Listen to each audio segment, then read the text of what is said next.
بسم اللہ الرحمن الرحیم نحمدہ ونصلی علی رسولہ الکریم۔ اللہ رب العزت کی توفیق اور اس کے فضل و کرم سے ہم دین اسلام کا اور اس کے 5 شعبوں کا مطالعہ کر رہے ہیں۔ ایک ایمانیات کا شعبہ ہے، دوسرا شعبہ عبادات کا، تیسرا شعبہ معاملات کا، چوتھا معاشرت اور 5واں شعبہ اخلاقیات کا۔ ان 5 شعبوں کے بارے میں ہر روز ہم ہر شعبے کے بارے میں مختصر بات کرنے کی اللہ تعالیٰ توفیق عطا فرماتے ہیں۔ ایمانیات کے سلسلے میں قیامت کی علامات کا تذکرہ ہو رہا تھا، اور قیامت کی وہ علامات جو کہ علامات کبریٰ بڑی علامات کہلاتی ہیں، ان کا ذکر گزشتہ دروس میں ہو رہا تھا۔ علامات قیامت میں سے اب تک ہم 4 علامات نبی صلی اللہ علیہ وسلم نے کل 10 علامات بتائی ہیں، علامات کبریٰ، جو کہ امام مہدی کے ظاہر ہونے سے شروع ہوں گی۔ ان میں سے ہم اب تک 4 علامات کا مطالعہ کر چکے ہیں۔ پہلی علامت کبریٰ جو نبی صلی اللہ علیہ وسلم نے بتائی تھی، جس کے بارے میں تذکرہ ہوا، وہ امام مہدی کا ظاہر ہونا۔ دوسری علامت دجال کا نکلنا، اور تیسری علامت عیسیٰ علیہ السلام کا دوبارہ نازل ہونا، اور چوتھی جو ہے وہ ہم نے علامت کا مطالعہ کیا یاجوج اور ماجوج کا نکلنا۔ پھر اس کے بعد ہم نے یاجوج اور ماجوج کے سلسلے میں آخر میں ہم نے اس بات کا مطالعہ کیا تھا کہ جب حضرت عیسیٰ علیہ السلام کا انتقال ہو جائے گا تو وہ حضرت عیسیٰ علیہ السلام اپنی زندگی میں اپنے بعد ایک قحطانی شخص کو خلیفہ مقرر کر جائیں گے، جس کا نام حدیث میں جہجاہ آیا ہے۔ یہ بادشاہ خوب اچھی طرح عدل و انصاف کرنے والی حکومت کرے گا، لیکن ساتھ ساتھ شر اور فساد بھی پھیلانا شروع کرے گا۔ اس کے بعد دھوئیں کا ظاہر ہونا، خروج دخان، دخان عربی میں کہتے ہیں دھوئیں کو۔ جہجاہ کے بعد اور چند بادشاہ اور ہوں گے، اور دنیا کے اندر کفر، الحاد، شر اور فساد بڑھنا شروع ہو جائے گا، یہاں تک کہ ایک مکان مغرب میں اور ایک مکان مشرق میں جہاں منکرین تقدیر رہتے ہوئے ہوں گے، وہ دھنس جائے گا، اور انہی دنوں میں آسمان سے ایک بہت بڑا دھواں ظاہر ہوگا جو آسمان سے لے کر زمین تک تمام چیزوں کو گھیر لے گا۔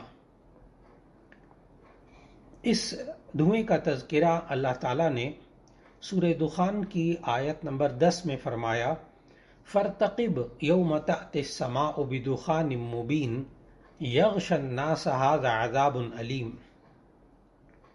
بس آپ اس روز کا انتظار کیجئے کہ آسمان کی طرف سے ایک دھواں نمودار ہوگا جو لوگوں کو ڈھانپ لے گا، یہ دردناک تکلیف دہ عذاب ہوگا۔ اور پھر نبی صلی اللہ علیہ وسلم کے ارشادات سے معلوم ہوتا ہے کہ جب یہ آسمان سے ایک بہت بڑا دھواں ظاہر ہوگا تو یہ آسمان سے زمین تک تمام چیزوں کو گھیر لے گا، جس سے لوگوں کا دم جو ہے وہ گھٹنا شروع ہو جائے گا، اور وہ 40 دن تک رہے گا۔ مسلمانوں کو ایک زکام سا معلوم ہوگا، اور کافروں پر بے ہوشی طاری ہو جائے گی، کسی کو 2 دن میں اور کسی کو 3 دن میں ہوش آئے گا۔ یہ دھوئیں کی علامت یہ بھی نبی صلی اللہ علیہ وسلم نے ذکر فرمائی، اور اس کا تذکرہ قرآن مجید میں بھی آیا۔ لہذا یہ 5ویں علامت پر بھی ایمان رکھنا قیامت کی علامات میں سے یہ ضروری ہے۔ پھر اس کے بعد 6ٹھی علامت جو نبی صلی اللہ علیہ وسلم نے بتائی، اور اس کا اشارتاً قرآن مجید میں بھی ذکر آیا، وہ ہے 6ٹھی علامت کہ سورج کا مغرب کی جانب سے طلوع ہونا۔ اب تک دنیا میں سورج مشرق سے طلوع ہو رہا ہے، لیکن جب قرآن مجید کی یہ آیت آئی، هَلْ يَنظُرُونَ إِلَّا أَن تَأْتِيَهُمُ الْمَلَائِكَةُ او یأتی ربک او یأتی بعض آیات ربک، کیا لوگ ایمان لانے میں اس بات کے منتظر ہیں کہ ان کے پاس فرشتے آئیں یا خود تیرا رب آئے یا خدا کی نشانیوں میں سے کوئی بڑی نشانی آئے؟ چنانچہ مفسرین نے لکھا ہے کہ اس آیت میں بعض آیات ربک سے مراد سورج کا مغرب کی جانب سے طلوع ہونا ہے۔ حدیث میں آیا کہ جس رات کی صبح کو آفتاب مغرب سے طلوع ہوگا وہ رات بہت لمبی ہوگی، یہاں تک کہ بچے چلا اٹھیں گے اور مسافر تنگ دل ہو جائیں گے کہ کوئی بڑا حادثہ پیش آنے والا ہے، لہذا دعا اور استغفار میں سجدے میں گر جائیں گے۔ اتنے میں آفتاب مغرب سے طلوع ہوگا مگر اس میں روشنی نہ ہوگی جیسے کہ سورج گرہن کے وقت ہوتا ہے۔ اس قسم کا یہ بے نور سورج ہوگا اور اتنا بلند ہو کر جتنا کہ چاشت کے وقت ہوتا ہے، پھر غروب ہو جائے گا اور پھر اپنی قدیم عادت کے مطابق مشرق سے نکلتا رہے گا۔ تمام لوگ اس حالت کا مشاہدہ کر لیں گے۔ اس عظیم الشان نشان کے بعد کسی کافر کا ایمان معتبر نہیں ہوگا اور نہ کسی گناہگار مسلمان کی توبہ قبول ہوگی۔ چنانچہ اللہ تعالیٰ نے جہاں قرآن مجید میں فرمایا یوم یأتی بعض آیات ربک لا ينفع نفسا ایمانها لم تکن آمنت من قبل او کسبت فی ایمانها خیرا، جس دن تیرے رب کی ایک خاص نشانی آ جائے گی، یعنی سورج کا مغرب سے طلوع ہونا، تو اس دن کسی شخص کو ایمان لانا فائدہ نہیں دے گا جو پہلے سے ایمان نہ لایا ہو، اور نہ اس شخص کو توبہ فائدہ دے گی جس نے پہلے سے توبہ نہ کی ہو۔ بخاری شریف اور مسلم شریف کی احادیث میں اس بات کی وضاحت ہے کہ بعض آیات ربک سے مراد آفتاب کا مغرب سے طلوع ہونا مراد ہے، لہذا اس بات پر بھی علامات قیامت میں سے اس بات پر بھی ایمان لانا ضروری ہے، فرض ہے کہ قیامت کے قریب یہ آفتاب مغرب سے طلوع ہوگا، یہ بھی علامات قیامت میں سے ہے۔ آج ہم نے ایمانیات کے سلسلے میں علامت نمبر 5 اور علامت نمبر 6 کا مطالعہ کیا، یعنی دھوئیں کا ظاہر ہونا اور سورج کا مغرب سے طلوع ہونا علامات میں قیامت میں سے ہے۔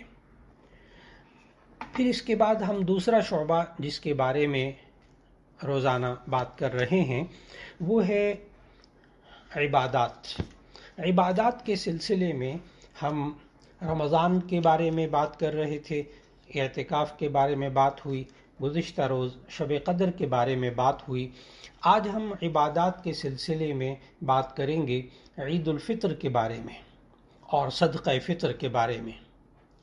عید الفطر کے بارے میں نبی صلی اللہ علیہ وسلم نے ہمیں رمضان کے آخری دنوں کے اندر جو تعلیمات عطا فرمائیں ان میں سے اہم ترین تعلیمات کا ذکر جو ہے وہ اسی بات کے ساتھ ہے۔ صدقہ فطر کے بارے میں جامع ترمذی میں حدیث ہے کہ نبی صلی اللہ علیہ وسلم نے ارشاد فرمایا کہ ایک شخص کو نبی صلی اللہ علیہ وسلم نے مکہ مکرمہ کی گلی کوچوں میں منادی دے کر بھیجا کہ جا کر وہ پکارے کہ صدقہ فطر ہر مسلمان پر واجب ہے، چاہے مرد ہو یا عورت ہو، آزاد ہو یا غلام ہو۔ اور پھر اس کے ساتھ ساتھ اس میں نبی صلی اللہ علیہ وسلم نے بتایا کہ 2 سیر گیہوں تقریباً اور 3.5 کلو کے برابر یعنی 1 صاع غلے کا۔ لہذا صدقہ فطر کس پر واجب ہوتا ہے؟ ہر مسلمان پر، چاہے وہ روزہ رکھے چاہے نہ رکھے، عاقل ہو بالغ ہو، اور پھر وہ اپنی طرف سے اور اپنے چھوٹے بچے نابالغ بچوں کی طرف سے صدقہ فطر ادا کرے گا۔ جو بالغ بچے ہوں گے ان کو خود دیکھا جائے گا کہ وہ صاحب نصاب ہیں یا نہیں ہیں، اور ایسی صورت میں یہ بالغ بچے اگر صاحب نصاب ہوں تو خود اپنی طرف سے صدقہ فطر ادا کریں گے۔ صدقہ فطر کی مقدار کیا ہوگی؟ نصف صاع گندم کا اور کشمش یا جو یا کھجور وغیرہ اس کا 1 صاع دینا ہوگا۔ نصف صاع تقریباً 1.25 کلو ہوتا ہے، احتیاطاً 2 کلو دے دیا جائے، 2 سیر کے قریب، اور 1 صاع جو ہے وہ 3.5 کلو کا ہوتا ہے۔ صدقہ فطر انہی کو دیا جا سکتا ہے جن کو زکوٰۃ دی جا سکتی ہے۔ صدقہ فطر ادا کرنے کا بہترین وقت عید الفطر کی نماز کے لیے جانے سے پہلے ہے۔ اگر کوئی رمضان میں صدقہ فطر ادا کر دے تو وہ بھی صدقہ فطر ادا ہو جاتا ہے۔ صدقہ فطر میں آپ پیسے بھی دے سکتے ہیں، غلہ بھی دے سکتے ہیں، اور آپ بتانا بھی ضروری نہیں ہے کہ یہ فطرانہ ہے یا صدقہ فطر ہے۔ بس آپ ہدیہ کہہ کر، تحفہ کہہ کر آپ خوشی کی خاطر کسی غریب کو دے دیں گے، صدقہ فطر ادا ہو جائے گا۔ پھر نبی صلی اللہ علیہ وسلم نے جو ہمیں عید کے لیے اعمال سکھائے ان کو ذہن میں رکھنا بہت ضروری ہے۔ یہ اعمال بخاری شریف میں، مسلم شریف میں، ترمذی میں، حدیث کی دوسری کتابوں میں موجود ہیں۔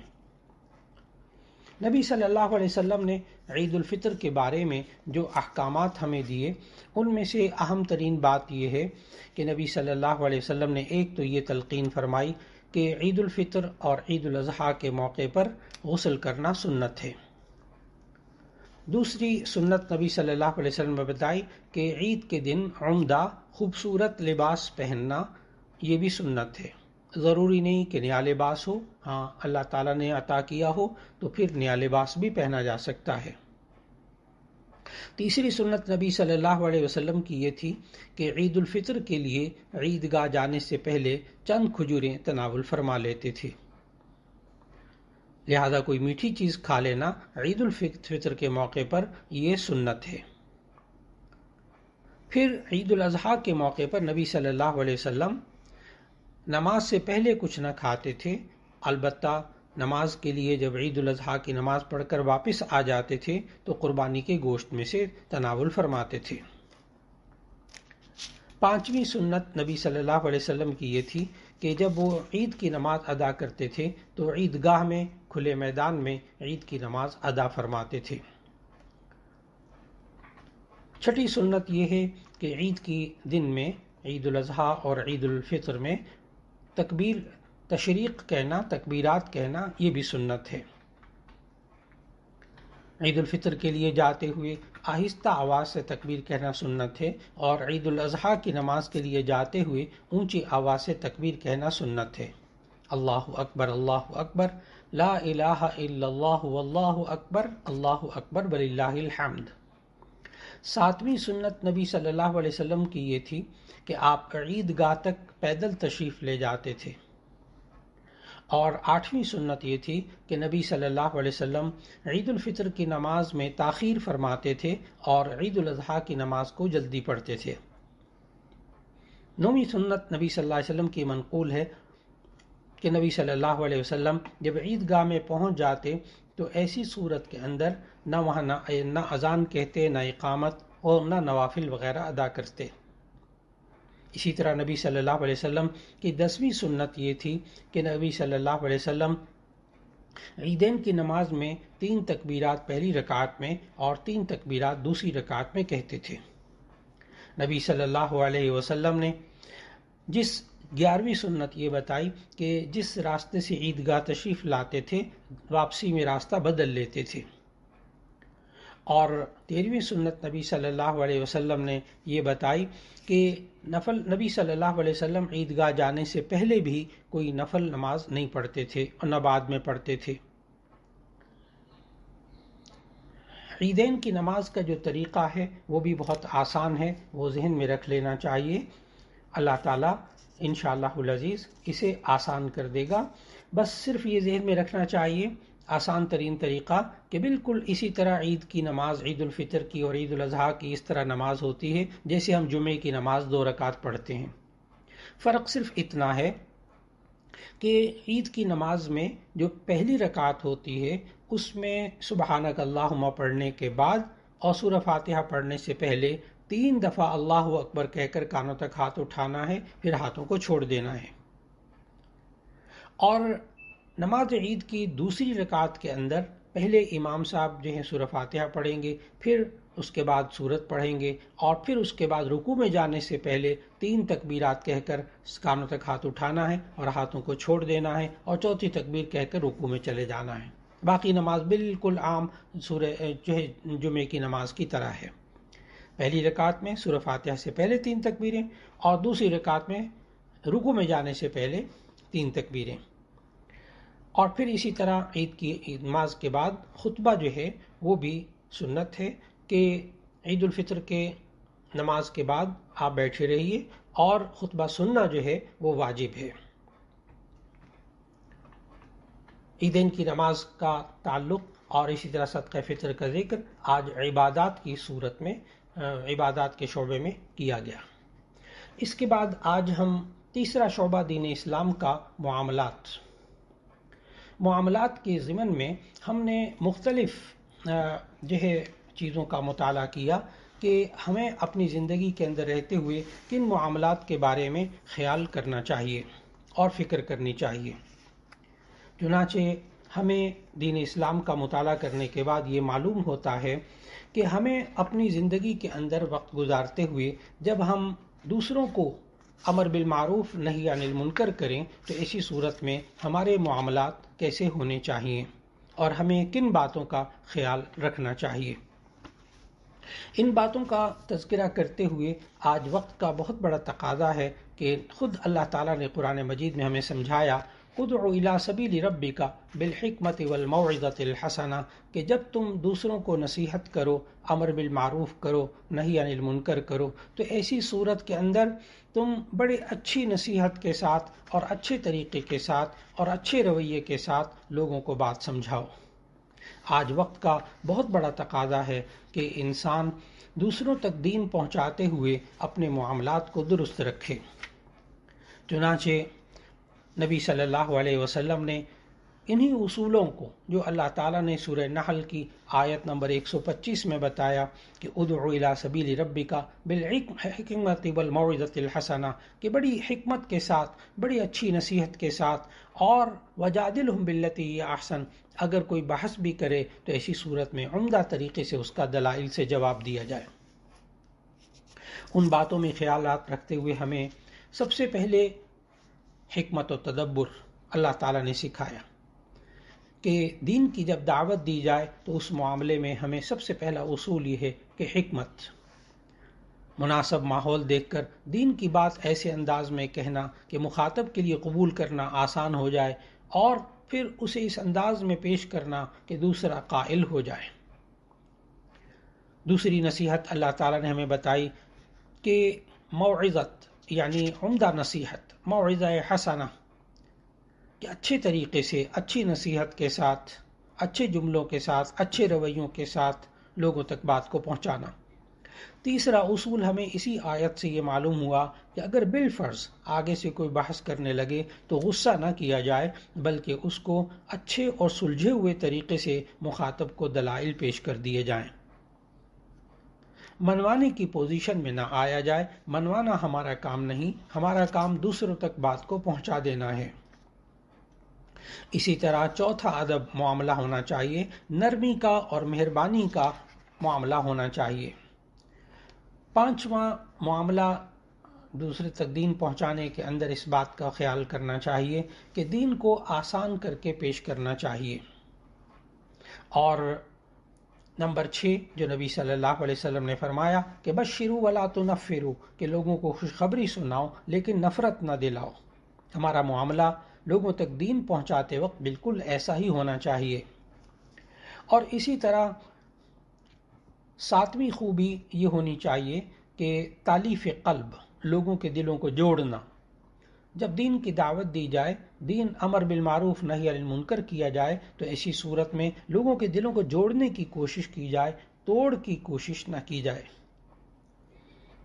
اس کے ساتھ ساتھ ایک اہم ترین معاملہ یہ ہے کہ مبلغ کے جو اوصاف ہیں ان میں ایک وصف یہ بھی ہونا چاہیے کہ وہ عملی نمونہ ہو، خود اس پر عمل کرتا ہو. اگر انسان خود عمل نہ کرتا ہو، دوسروں کو وہ اچھی باتیں تلقین کر رہا ہو، بری باتوں سے روک رہا ہو، تو لوگ رک جاتے ہیں، لوگ مان لیتے ہیں، لیکن اس کا اثر نہیں ہوتا اس دین کی دعوت کا. اسی طرح اس وقت جبر کی کیفیت اختیار نہیں کرنی چاہیے کہ لا اکراہ فی الدین، سورہ بقرہ کی آیت 256 میں اللہ تعالیٰ نے فرمایا.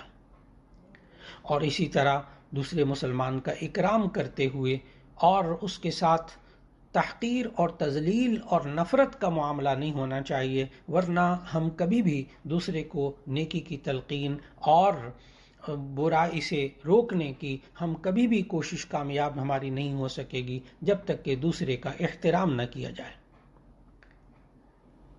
معاملات کے سلسلے میں آج ہم نے لوگوں تک دین پہنچانے کا جو معاملہ ہے اس میں کن باتوں کا خیال رکھنا چاہیے اس کا تذکرے کا ہم نے آج مطالعہ کیا۔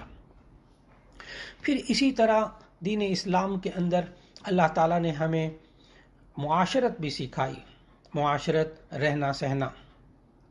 چنانچہ ہمیں اپنے معاشرے کے اندر رہتے ہوئے کس طرح اگر کوئی شخص سفارش کروانا چاہے یا آپ چاہیں کہ ہماری سفارش کر دیں تو کیا سفارش اچھی چیز ہے یا بری چیز؟ سفارش ہمارے معاشرے کے اندر یہ بسا اوقات اس کو بہت برا سمجھا جاتا ہے، بسا اوقات لوگ اپنی زندگی میں ہر کام میں اس کو استعمال کرنے کی کوشش کرتے ہیں۔ اس بارے میں ہمیں اللہ تعالیٰ نے قرآن مجید کے اندر واضح اصول عطا فرمایا کہ ہر سفارش نہ بری ہوتی ہے نہ ہر سفارش اچھی ہوتی ہے۔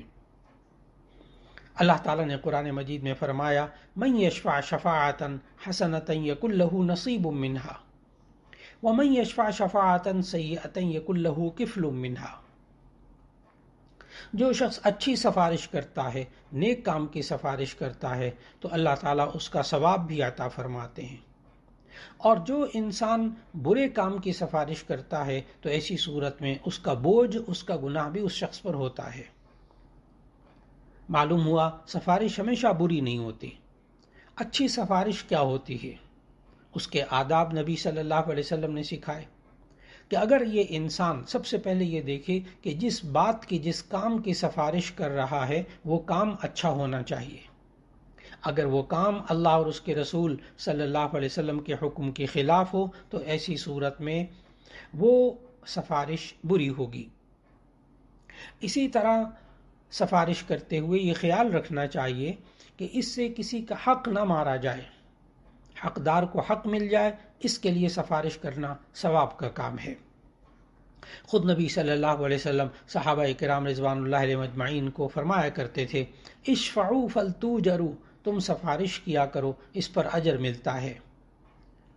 نبی صلی اللہ علیہ وسلم کے پاس جو بھی آتا تھا وہ نبی صلی اللہ علیہ وسلم تک پہنچنے میں اسے کوئی رکاوٹ نہیں ہوتی تھی، لیکن بسا اوقات ایسا ہوتا تھا کہ دور دراز سے لوگ آتے تھے اور وہ اپنی بات نبی صلی اللہ علیہ وسلم تک نہ پہنچا پاتے تھے، تو نبی صلی اللہ علیہ وسلم نے صحابہ سے کہا کہ تم سفارش کیا کرو، تمہیں اجر ملے گا۔ معلوم ہوا ہمارے معاشرے کے وہ افراد کہ جن کو کام کا طریقہ معلوم نہ ہو، جن کو دفاتر کے آداب معلوم نہ ہوں، جن کو مختلف پڑھے لکھے نہ ہوں، یا ان میں وہ معاملہ اصل افراد تک پہنچانے کی استطاعت نہ رکھتے ہوں، تو ایسی صورت میں اس حقدار کے حق کو ادا کرنے کی خاطر اس کی سفارش کرنا یہ جائز ہے اور یہ اچھی سفارش ہے۔ سفارش کو کبھی بھی حکم کے درجے میں نہیں سمجھنا چاہیے، ورنہ وہی سفارش بری ہو جائے گی۔ سفارش کو کبھی دباؤ کے لیے استعمال نہیں کرنا چاہیے۔ خود نبی صلی اللہ علیہ وسلم نے اپنے عمل سے یہ ظاہر فرمایا کہ سفارش ایک رائے کا درجہ رکھتی ہے، چاہے اسے قبول کیا جائے یا نہ قبول کیا جائے۔ بہت سے لوگ معاشرے میں یہ کہتے ہوئے نظر آتے ہیں کہ جناب اگر سفارش قبول نہ ہو تو سفارش کرنے کا فائدہ ہی کیا؟ یعنی ان کے نزدیک سفارش وہ ہوتی جسے ہر صورت میں قبول کیا جائے۔ یہ بہت غلط بات ہے، یہی بری سفارش بن جاتی ہے۔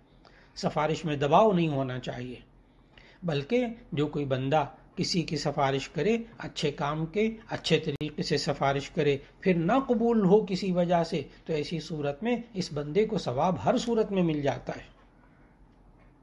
پھر اسی طرح جس کو سفارش کی جائے اس کو بھی سمجھنا چاہیے کہ یہ بندہ رائے دے رہا ہے، یہ مشورہ دے رہا ہے، یہ حکم نہیں دے رہا۔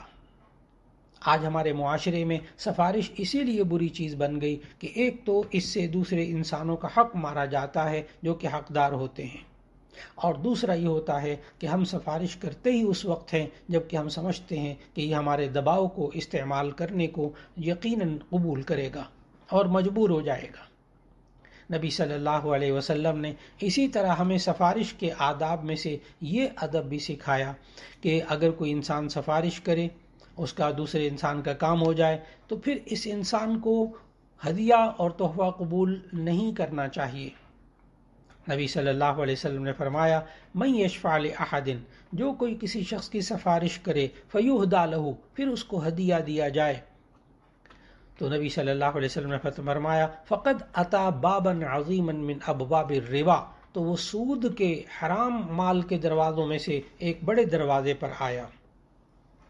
آج ہم معاشرے میں دیکھتے ہیں کہ لوگ پہلے سفارش کرنے والے کو ڈھونڈتے ہیں، جب کام ہو جاتا ہے پھر اس کے بعد اس کو ہدیہ اور تحفہ دیتے ہیں، اور سفارش کرنے والا بھی یہ توقع رکھتا ہے کہ دیکھو میں نے سفارش کی تھی، اس کا کام ہو گیا، اسے نوکری مل گئی، اس کا کام پورا ہو گیا، مجھے پوچھا ہی نہیں، کوئی مٹھائی بھی نہیں کھلائی، کوئی جو ہے وہ پھلوں کا کوئی ٹوکرا نہیں لے کر آیا، کچھ ہدیہ تحفہ ہی نہیں دیا اس نے۔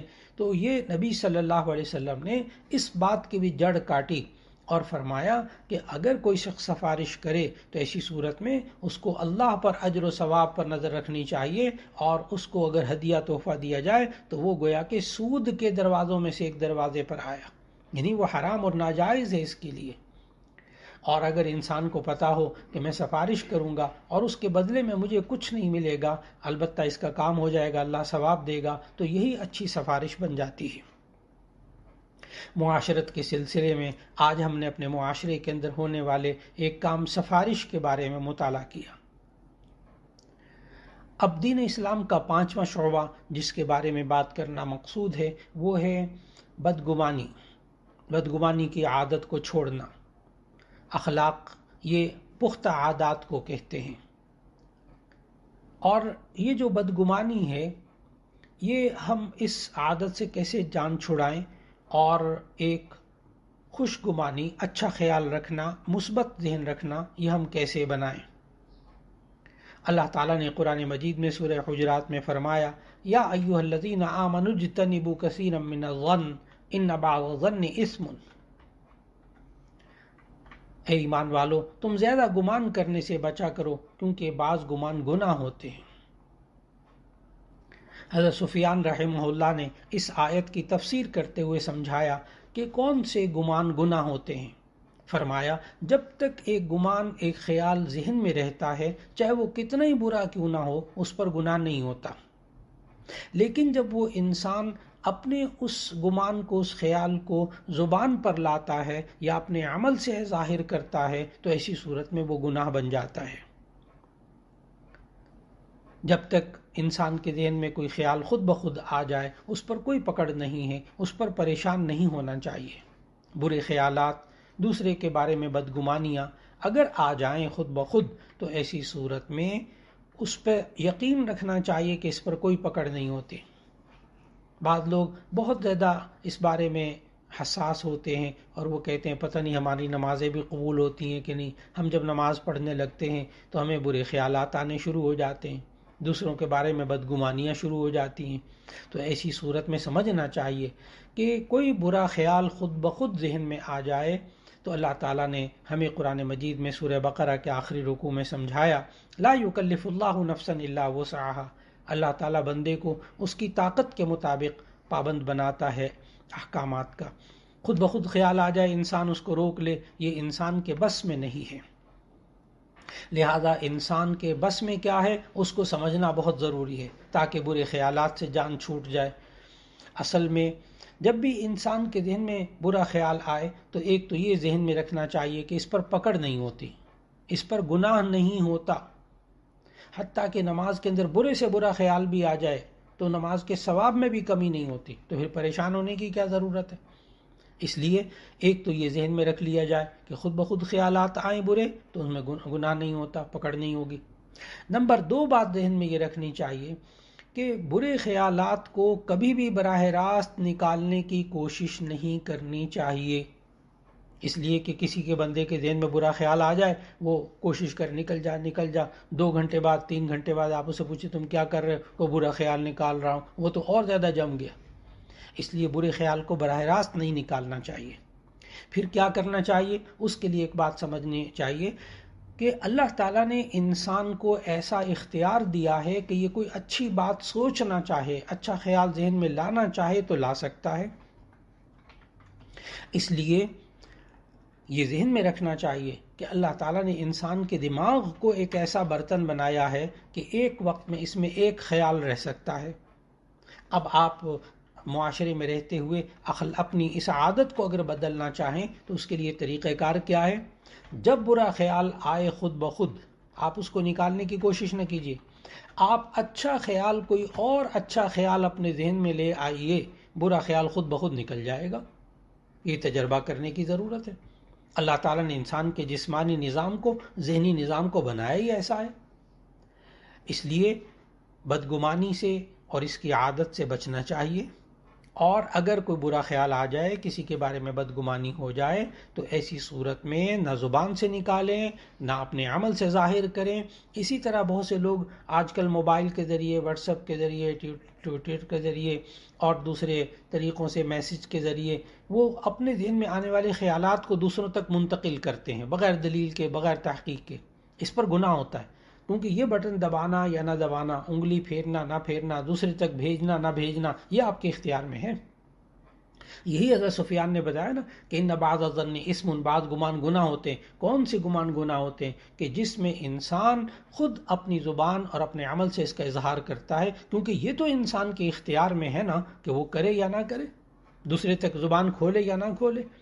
لہذا بدگمانی سے بچنے کے لیے، اپنے ذہن کو پاکیزہ بنانے کے لیے ایک اہم ترین بات یہ ہے کہ انسان کو ہمیشہ اپنے آپ کو اچھا گمان رکھنا چاہیے۔ یہاں تک کہ اللہ تعالیٰ سے بھی بعض لوگ بدگمانی کرنا شروع کر دیتے، میں نے معافی تو مانگی تھی، پتہ نہیں اللہ نے معاف کیا کہ نہیں کیا، پتہ نہیں اللہ ناراض ہے جو ہمارے ساتھ یہ حالات ہو رہے ہیں۔ نہیں، یاد رکھنے کے قابل بات ہے کہ اللہ سے بدگمانی نہیں رکھنی چاہیے بالکل۔ اللہ تعالیٰ سے بدگمانی رکھنے کی عادت بھی بری عادت ہے۔